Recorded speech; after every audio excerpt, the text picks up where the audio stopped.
Hello, beautiful, and welcome to the Come to Your Senses podcast. I'm your host, award-winning certified feminine embodiment coach, licensed esthetician, and enthusiastic foster dog mama to animals across the land, Mary Lofgren. Here, we explore how to bring more richness, radiance, peace, and pleasure to our lives, homes, and hearts through the joy of beauty, the wisdom of the body, the warmth of connection, and the splendor of the senses. I'm so glad you're here. Pull up a poof and let's dive in. Hello, beautiful beings, and welcome to today's episode on gentle structure for creative folks. So I am a very, very creative person.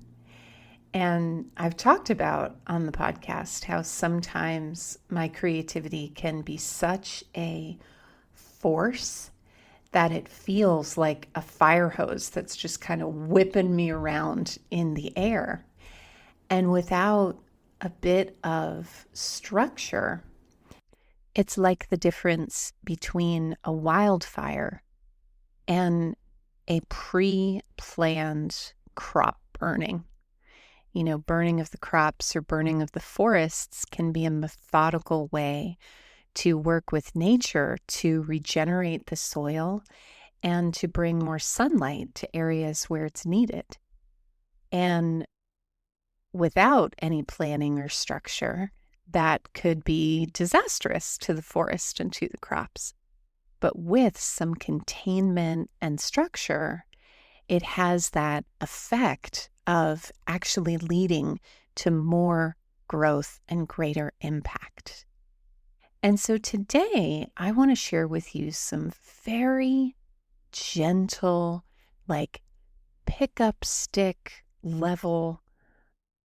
I don't know why that is the image that came to my brain. Some of you probably don't even know what those are, but in the 80s, I mean, what did we even use those for? They were just these thin, sharp sticks of plastic. Were they a game? I don't even remember, but we had some in our house. And they were very, very thin. And I'm using that metaphor because if you are a creative person and if you're alive with a beating heart, you are a creative person. Being alive itself is an act of creativity. And whether your medium is sonnets or spreadsheets, you are creating in your day-to-day life. And this creative energy, without a place to go, can feel like static. But with a place to go and some clear containment, it can feel like an ever replenishing river that can really take you places. And so back to the pickup sticks random metaphor. The reason I use that as the metaphor is because for creatives especially, rigid structure only causes us to kick against the door like a foal trying to get out of the stall. And gentle structure creates just that right amount of direction without feeling like our creative force is being suffocated by rules. And so with that, my friends, let us now dive into our gems on gentle structure for supporting your beautiful, wild, and woolly creativity.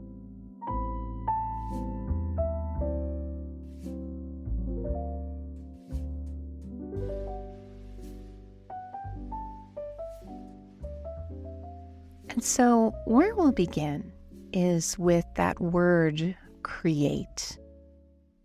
Create comes from the Latin creare, which means to form out of nothing.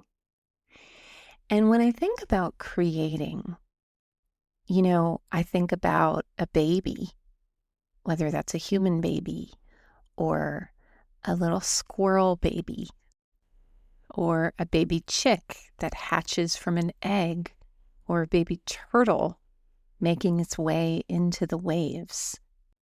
In order for that being to be created, there is a reliance on the forces of nature. Really, creativity is everything to do with nature and with the spiritual, that which cannot be explained, but that just is and just comes to us. And our creative brain is accessible when we feel safe. So when our bodies are in survival mode, fight or flight, freeze and fawn, these are states that actually shut down the parts of the brain that can be creative. The amygdala, which is the center of threat detection, becomes more active when we're in a survival state. The prefrontal cortex, which supports our creativity and our imagination, becomes less active. And the brain naturally shifts towards moving fast and scanning your environment, as opposed to exploration and consideration of new, fresh ideas. And so knowing that, when you think about sitting down at your computer, for example, which for a lot of us, myself, I work almost entirely on Zoom with clients. I write copy, I record podcasts. So I do a lot of sitting down at my computer in order to become creative. And yet, competing for my attention are emails and addictive cycles of social media. Can't tell you how many times I've logged on to social media. I actually don't have it on my phone, but I put it on my phone whenever I post. And I'll put something up, and then 45 minutes has gone by, and I don't even know what happened. Like, I go into such a distracted trance. And in a distracted trance is when I find my creativity, even if it's firing, is often going in a million directions. And so one of the most powerful ways you can support your creative flow, and I use that word very intentionally because when we talk about structure, what we're really talking about is the riverbanks that support the flow of energy. Even in the towering walls of a canyon, the river is supported by the riverbed. In fact, that's how canyons are created, through the steady flow of water over time. And so something that I do and have been doing lately that has really changed my day, changed my energy, and is just absolutely changing my life is beginning my creative time with micro regulation. And so what that might look like is placing your feet on the floor. And I love to, when my feet are in socks, rub my feet back and forth on the floor to just stimulate those nerve endings in your tootsies, because that will naturally draw your energy and your awareness from this orientation of up and out, going in a million directions, to more grounded, as in connected to the ground. So when we think about, another nature metaphor is a tree, which secures its roots into the ground before it can even consider reaching up and growing and expanding broadly. And so rubbing my feet on the floor, placing my hands on the body to offer a gentle weight, giving myself several breaths, and just inviting the staticky mind to start to still, opens up a canyon of wisdom and creativity that was not available in the 30 seconds before I did that? And this is really the basis of embodiment coaching, is that when we are regulated, which embodiment coaching is a practice of shifting from that orientation towards the strategic, analytical mind, so that your deeper centers of intelligence can have a chance to speak. And the beauty of embodiment coaching is that, often when we turn towards the voice of the body, it can be hard to know who and what to trust, because fear and intuition and impulse and anger and excitement and creativity, like they all might be shouting at once. And so it makes sense that you might bypass this step. And embodiment coaching is a way to enter the realm of your body with an interpreter and a lantern holder by your side. That's how I think about my work with clients, is bringing them back into relationship with their body in a way where they're being guided through a process with a skillful guide, rather than trying to figure it all out on their own. And on that note, if you're interested in embodiment coaching and you feel like you could use some support in interpreting the messages of your body, hearing the messages of your body, you can go to marylofgren.com/coaching to learn more. But back to this gem, often regulation, the reason we don't pause to regulate ourselves is because it seems like it will take too much time and too much energy.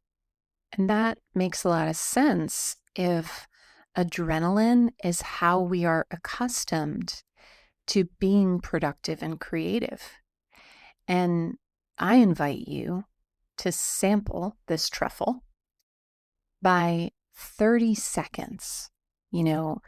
It's usually fairly easy for the brain to comprehend 15 to 30 seconds taken out of your brave heart battle cry, charge down the mountain of needing to get things done. And just 30 seconds, you can set a timer of rubbing those little feetsies on the floor, putting some gentle pressure on your heart, giving yourself a few deep breaths. And this brings us into our next gem, which is a question you can drop in that helps to access a quality of clarity of where is going to be the most impactful place to put your attention. And that is simply, body, where would you have me place my attention right now? And that's a word that often works for me. Sometimes I'll start that question with spirit or love or nature or great creative intelligence, whatever is that force and source that we pull from when we are creating.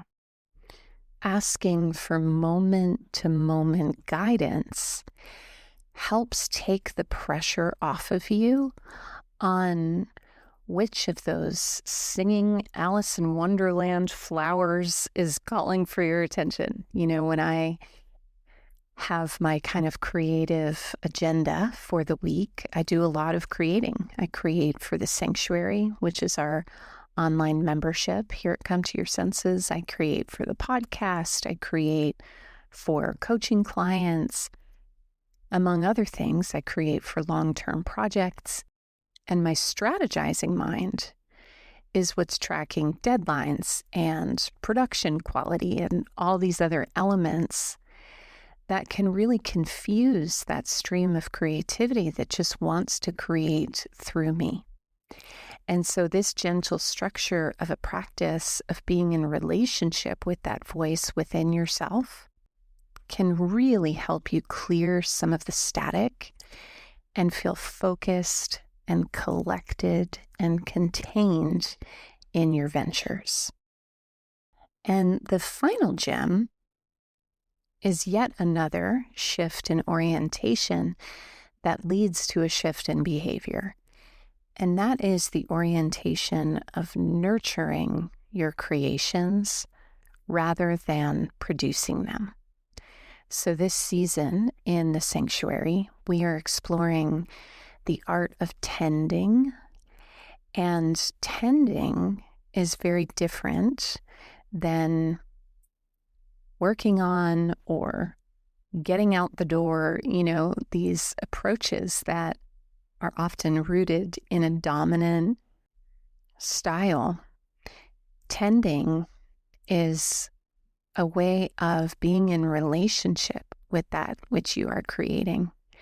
And just like you might tend a garden box on a daily basis, supporting it with nutrition, with fresh soil, compost, sunlight, pruning, all these practices, you are supporting growth through the nurturance of time and attention rather than forcing growth through control. And a great example of this is that I have these 3 creative projects that I'm working on. And each day I do a daily tend. And what that looks like is 20 to 30 minutes on the project. And that's all I get.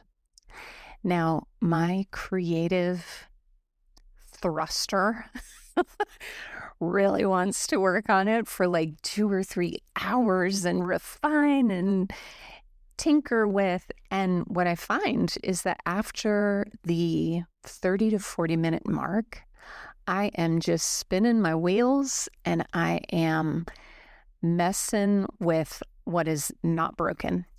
And having that small container is like a daily devotion where I'm working one page, one section, one idea at a time.